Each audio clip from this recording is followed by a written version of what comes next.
Would you like some tea? It's nothing fancy, just the same old jasmine I've been drinking for years. Still, there's something comforting about it. The warmth, the scent, the quiet that comes after the first sip. You see, I've come to appreciate the quiet more than I ever used to. And tonight, I thought I might tell you a little something. A memory, one that's been sitting with me for a while. It was a regular evening, one of those evenings where everything was just ordinary. The kind of day that doesn't ask to be remembered. Dinner was simple. My son had come over with his wife and the kids. The house was noisy in that happy, chaotic way that grandchildren bring with them. Crayons scattered, shoes kicked off, laughter bouncing off the walls like it belonged here more than I did. I don't remember what we were talking about. I think it had something to do with the car or the insurance or something that needed fixing. I wasn't part of the conversation. Not really. I was sitting there, chewing slowly, nodding at the right times, wondering if maybe someone would ask me for my thoughts. And then, mid-bite, my son said something. He wasn't even looking at me when he said it. He was reaching for a bowl of rice, talking to his wife, and the words just fell out. He said, "Dad doesn't do much these days, but I feel more at peace knowing he's home." That was it, just a passing comment. No big speech, no applause, no special pause to let it land. But it landed, right in the center of me. I don't think he meant anything by it. Maybe that's why it struck me the way it did. It was honest, unfiltered, one of those truths people say when they're not trying to impress anyone, and I couldn't stop thinking about it. Dad doesn't do much these days. I heard that part first. That's the part that stung, because I already knew it.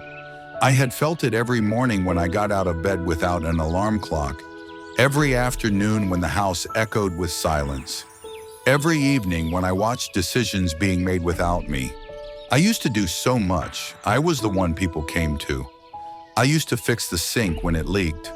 I kept track of bills, made the calls when things broke, stayed up late worrying about things no one else even noticed. My wife used to say I had a way of holding the house together without anyone seeing the strings. And now I sat quietly, I listened, I nodded, I passed the salt. So when my son said, "Dad doesn't do much these days," it was like hearing someone speak aloud the thoughts I'd been trying to bury. But the second part of his sentence, that's what stayed with me longer. "But I feel more at peace knowing he's home." That wasn't something I had ever thought about, that I, in my quiet, in my stillness, could bring peace. That maybe just being here, present, grounded, was worth something. It's strange, isn't it? How often we chase value through action, through doing, through fixing and solving and providing. And when those things fall away, we think we've fallen away too. That night, I didn't say anything about his comment. I don't even think he remembers saying it, but I do. It followed me as I washed the dishes alone later, as I turned off the lights one by one, the way I always do. It sat with me in bed, in that space between wakefulness and sleep, where your heart tells the truth your mind tries to ignore. I thought about all the years I had been a provider, a protector, a planner, and I wondered, had I placed too much of my identity in what I did instead of who I was? Have you ever had a moment like that? When a single, casual sentence from someone else made you question everything you thought you knew about yourself? I didn't sleep well that night, not because I was upset, but because I was stirred. Something in me had shifted, or maybe it had simply been seen, and that seeing made it real. The next morning, I got up earlier than usual, made tea, sat by the window, watched the sun come up, and I found myself thinking quietly, what if I've been wrong? What if I didn't lose my value? I just didn't know where to look for it now. I didn't have the answers then. I still don't have them all now. But that sentence, I feel more at peace knowing he's home, it opened a door I didn't know was still there. And when I walked through it, I began to see things differently. Funny how we don't always realize when our prime has come and gone.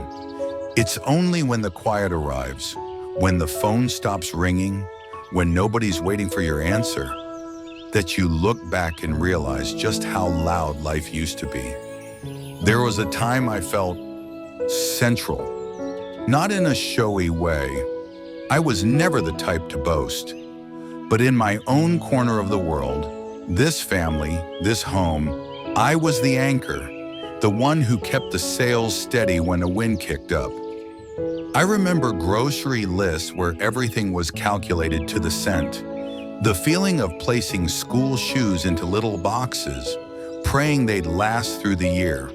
The silent weight of choosing between paying the insurance or replacing the broken fridge. And doing it all without letting the kids feel the strain. I was the man who stayed up late doing the taxes because no one else could make sense of the receipts. The one who negotiated with the mechanic over the cost of new tires. The one who stood between the world and my family's comfort, willingly, quietly. It wasn't glamorous, but it was meaningful, and it gave me a sense of worth. There's a kind of dignity that comes from being needed, from being asked, what do you think we should do? Can you handle it? We trust you. I didn't have all the answers, but I had enough. Enough to earn their faith, enough to earn my place. My son once called me the quiet general of the house. He was just a boy then, parroting something he'd heard in a movie. But I remember how proud I felt hearing that. It wasn't about control, it was about responsibility, about being the one who remembered which light bulbs fit which lamp, who knew when the tires needed rotating, who had the emergency cash tucked inside an envelope behind the bookshelf, just in case. And it wasn't just the house.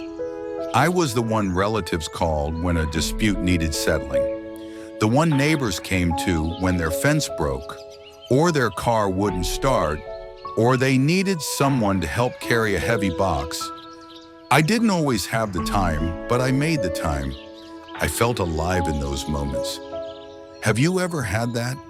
A season of your life where you felt, without question, that you mattered? I didn't notice it fading at first. Retirement didn't happen in a day. It began slowly. First, a few decisions were made without me. Then fewer calls came in. The kids started solving things on their own. My wife began handling tasks I used to take pride in. Not because I asked her to, but because I wasn't quick enough anymore.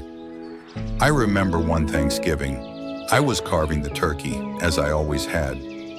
My hands shook a little. I tried to hide it, but my son gently took the knife from me.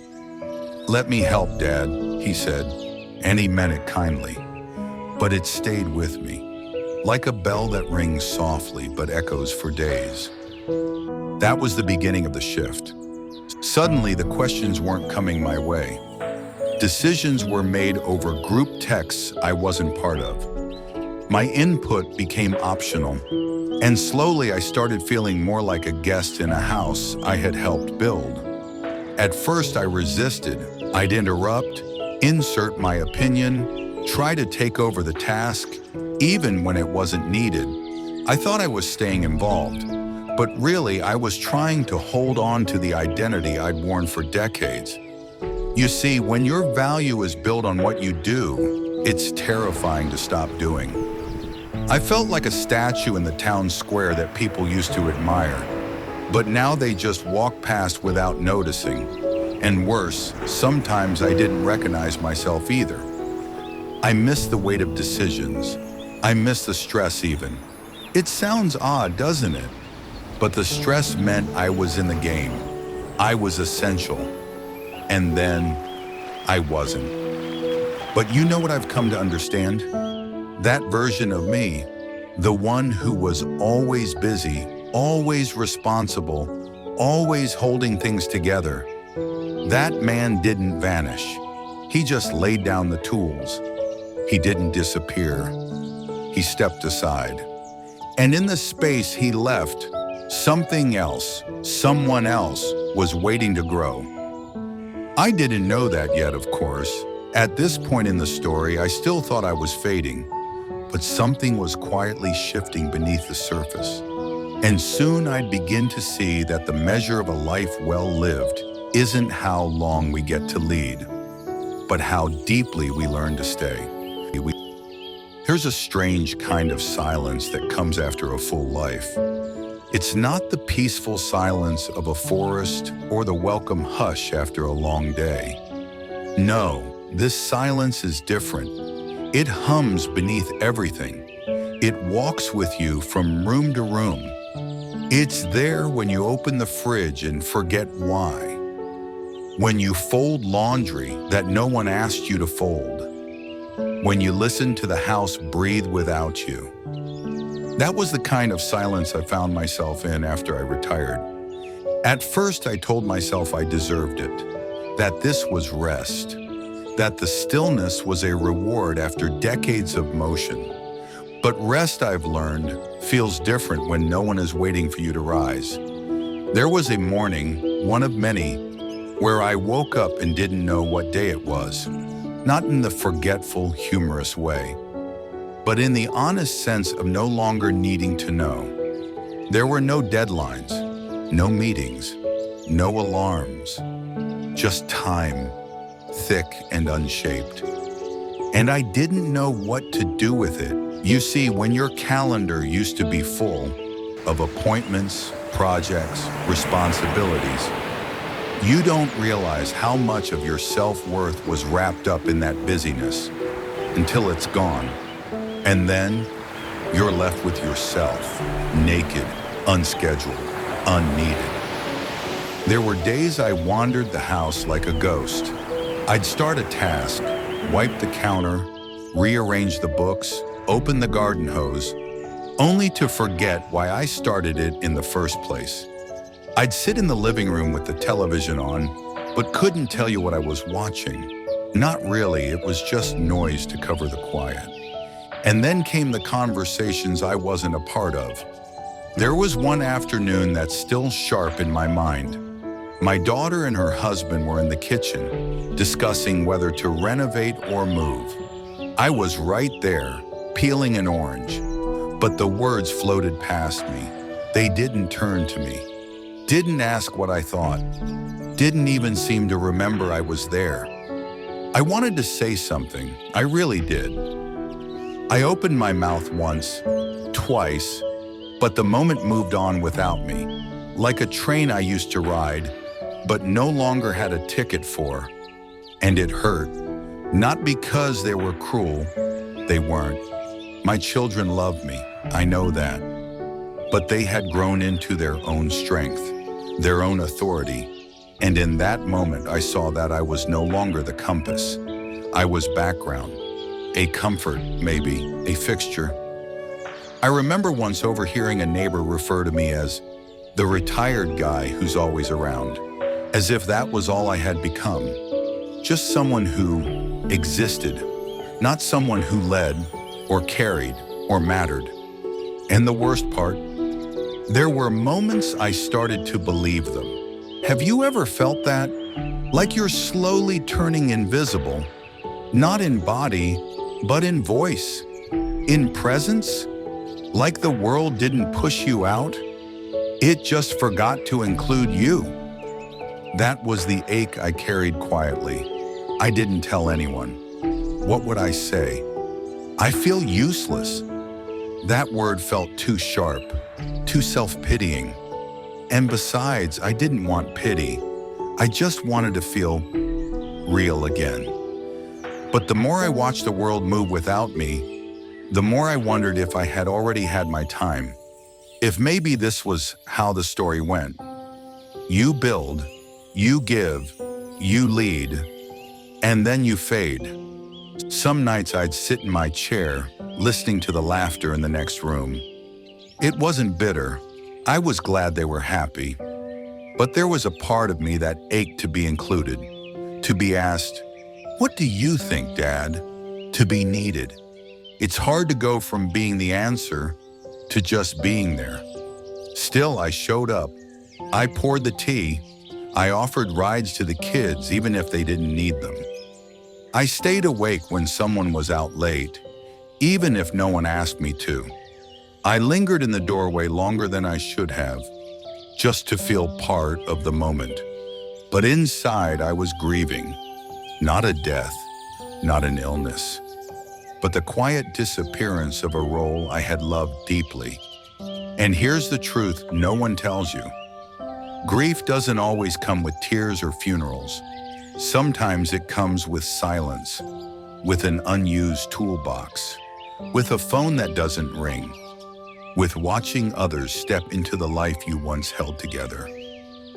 But it was in this silence, in this heavy, hollow quiet, that something unexpected began to grow. I didn't see it yet, but it was there. And slowly I was about to learn, just because a role ends doesn't mean your presence stops mattering. It didn't happen all at once. There was no grand revelation, no bright morning when I sat up in bed and suddenly understood my place in the world again. Number it came the way fog lifts from a quiet field, slowly, almost imperceptibly, until you realize you've been standing in the light for some time. It started with small moments. A Tuesday afternoon, no different from any other. I was in the sunroom, book in hand, though I wasn't really reading. The words were there, but my mind had wandered. The house was quiet, everyone out or elsewhere. And then my granddaughter wandered in. She didn't say anything. She didn't ask for anything. She just sat beside me on the floor, cross-legged, with her coloring book. The crayons made soft scratching sounds as she filled page after page. I didn't look up from my book, and she didn't ask me to. We just were together. And that's when I noticed it. The ease, the simplicity, the way her little body leaned slightly toward mine, as if being near me gave her something. Not a story, not a lesson, not even attention. Just a kind of anchor, a grounding. It was one of the first times in a long while that I didn't feel invisible. Not because I was doing anything, but because I was there, fully, quietly, steadily. You see, something shifted in me that day, something gentle. I began to observe my own presence differently, not as a void where usefulness used to be, but as something quiet and steadying, like a lamp in the corner of a room. You don't always notice it's on, but take it away and everything feels colder. One evening, not long after that afternoon with my daughter and I were finishing dishes together. She handed me a towel. We worked in silence, the way people do when words aren't needed. Then she said it, softly, almost as if she was talking to herself. "Dad, when you're home, the house feels calmer." I paused, the towel in my hand stilled. I didn't know what to say, so I just nodded, maybe smiled a little. But inside, something stood up straight again. She hadn't said I was helpful, or wise, or strong. She had said I was calming, and that word, it touched a part of me I didn't know was still listening. I began to notice more after that. The way the dog always chose to curl up by my chair, the way my wife lingered a few extra moments at the doorway when I made her tea, even though she didn't really like tea. The way my grandson smiled when I looked at him, even if I didn't say a word. I wasn't leading anything. I wasn't fixing anything. But I was present, and that was its own kind of power. Have you ever noticed that? How some people carry a stillness that fills a room? Not by being loud, not by commanding attention, but by simply allowing space to be soft around them. I had never thought that could be me. I had spent most of my life in motion, solving, providing, doing. But now in this new shape of life, I was learning that being was enough. That just being there, quiet, observant, constant, was something my family needed in a way they didn't always have words for. And once I saw that, I began to protect that space. I no longer tried to insert myself into every conversation. Instead, I became the place others drifted toward when the noise got too loud. I started reading more, not to learn, but to slow myself down. I began listening, not to reply, but to hear, and I began to let go, not of love or care or family, but of the need to prove my place within them. I was still here, not as the fixer, not as the boss, but as the quiet rhythm that told the rest of the house, "It's okay, you can rest now." It's strange, isn't it? How easily we overlook the quiet ones until they're gone, and how much comfort can be found in a person who doesn't need to speak to be felt. That's who I was becoming, and though I hadn't planned for it, hadn't aimed for it, when I finally saw it, I felt peaceful. Like I had finally stepped into a new kind of presence, one that didn't need applause, only stillness. I never thought I'd become the kind of man who waited by the door, but I do now, not because I'm anxious or lonely or afraid to miss something, but because I've come to understand the quiet importance of being there. When someone arrives home, when little shoes tumble through the doorway, when a tired face looks up and needs no words, just presence. I used to be the one who walked through the door with news, with groceries, with decisions made. Now I'm the one who opens it and holds it and smiles first. It's a different kind of value, one I didn't know how to name at first, but it grows on you. These days, my role is softer. I tell stories that have no clear point. My grandchildren listen with wide eyes, not because the plot is thrilling, but because they know the rhythm of my voice means something is steady in the world. I start a tale about a dog and end up talking about a mango tree, and somewhere in the mess of it all, they laugh. And that laughter, that's the thread I follow home. I'm the one who sits with people, not to fix, not to give advice, not to teach, but simply to be beside them when the day feels too heavy. My wife once said, while folding laundry next to me, "You're quieter now, but gentler too." I think she meant it as a compliment, and even if she didn't, I took it that way, because gentleness was never something I chased in my younger days. Back then, strength meant efficiency, solutions, results. Now I've learned that there is a strength in softness, a dignity in waiting without impatience, a quiet kind of wisdom in allowing others to come to you when they're ready. Do you know that feeling? Of realizing that you're no longer the driver of the ship, but the lighthouse? I don't tell people where to go. I don't point out every obstacle, but I shine, not brightly, not loudly, just enough so they know where the shore is. It took me a long time to see that. For years, I confused importance with noise, with being heard, with being necessary. But now I understand. The most precious roles in a family aren't always the ones at the front of the table.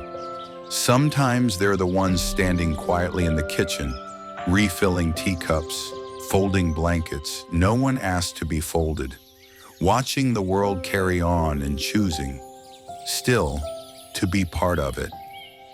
I'm no longer the decision maker, but I hold the rhythm of our home. I'm no longer the one who balances the budget, but I'm the one who hums while washing the dishes, who sets the tone when the room feels heavy.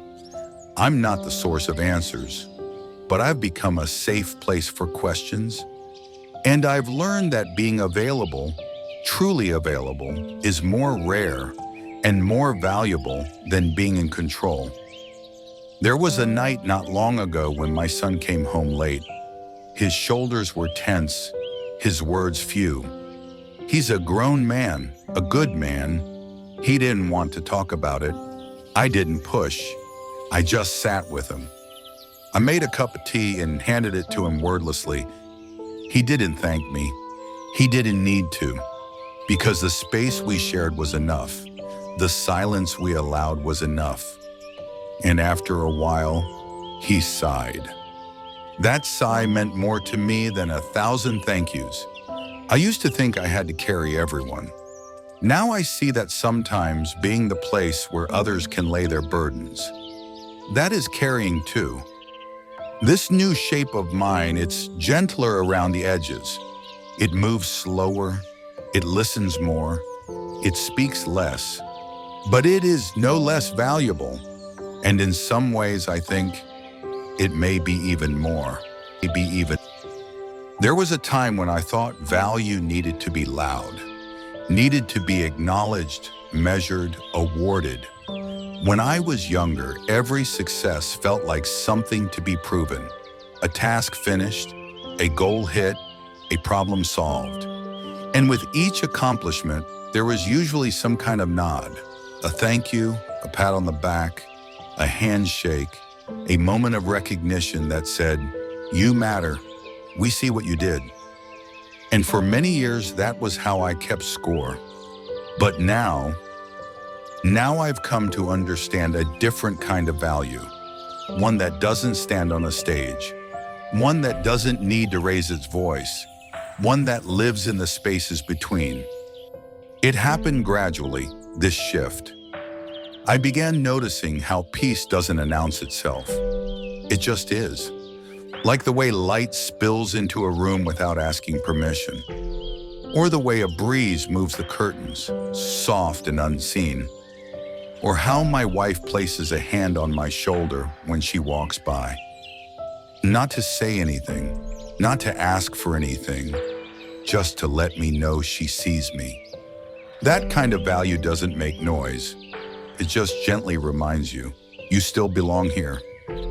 I remember a particular day not long ago. It had been a heavy one for the family. Errands, tension, everyone moving too fast. I didn't do much. I didn't intervene. I just stayed. Later that night, as the house grew quiet again, my daughter-in-law hugged me.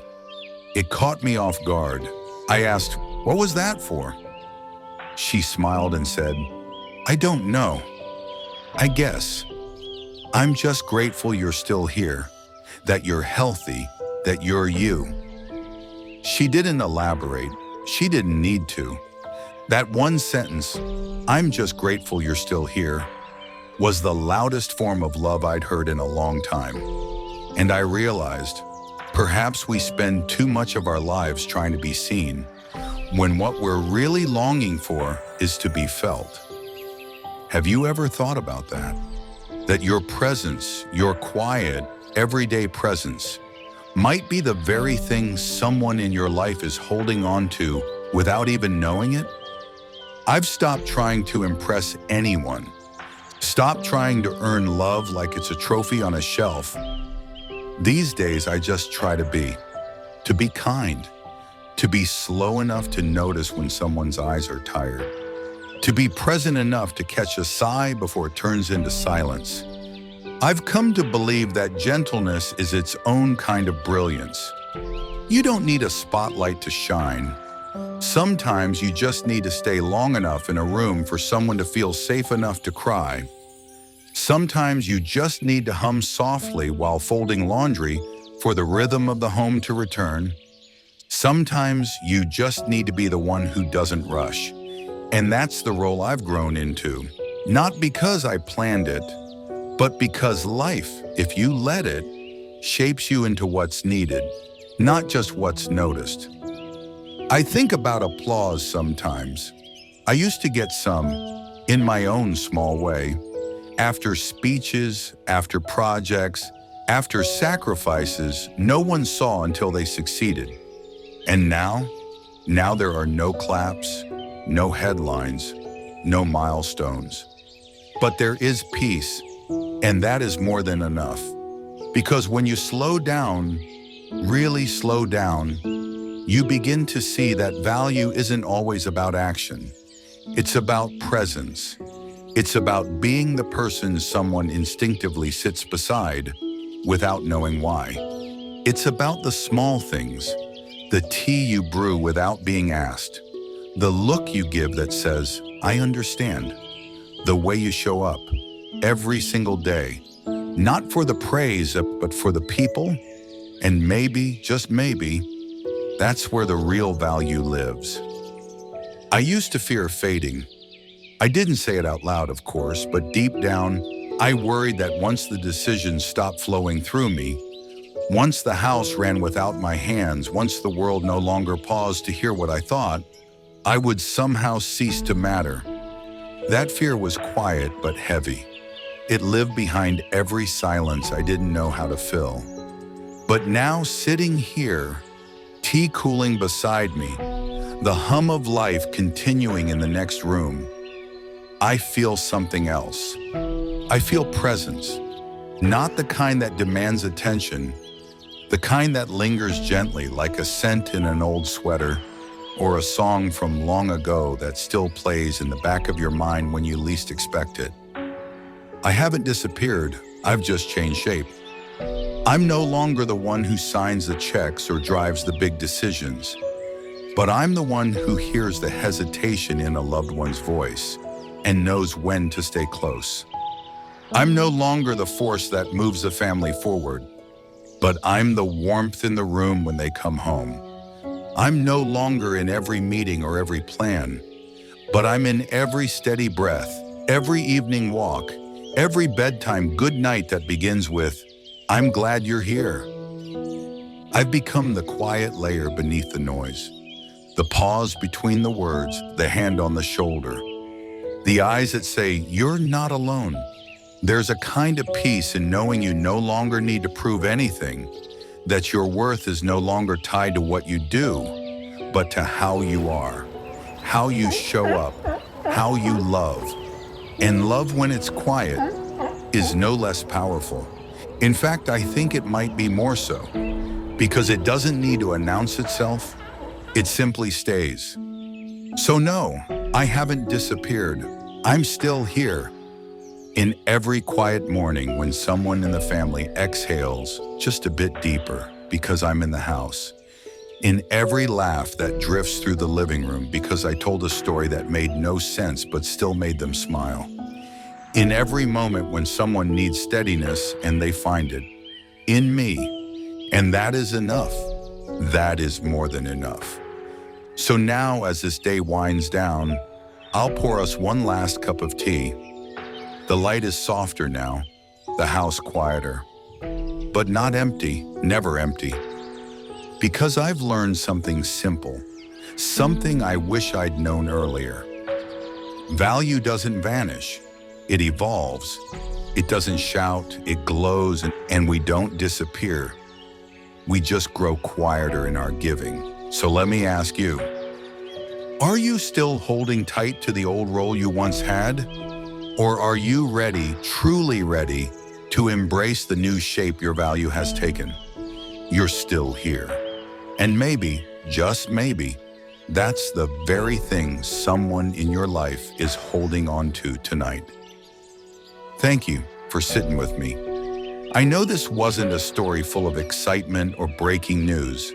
There were no big twists, no grand advice, just a quiet conversation from one soul to another. And if you stayed until the end, I want you to know your presence means something. Truly, sometimes what we need most isn't answers, it's companionship. Someone to remind us that changing isn't the same as disappearing, that slowing down doesn't mean losing value, that even in silence we are still heard, still seen, still needed. So tonight, wherever you are, in a warm kitchen, a quiet room, or looking out the window at a sky that holds more questions than stars, I hope you carry this one simple truth with you. You haven't lost your value. You've just changed shape. And in that new shape, there may be a gentleness, a strength, a beauty you've never noticed before. Let's learn to embrace it. Let's give ourselves permission to become. Until next time, take good care of yourself.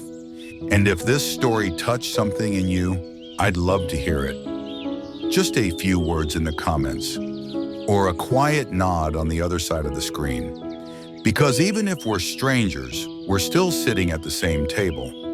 One more cup of tea before you go? I'll be here, always.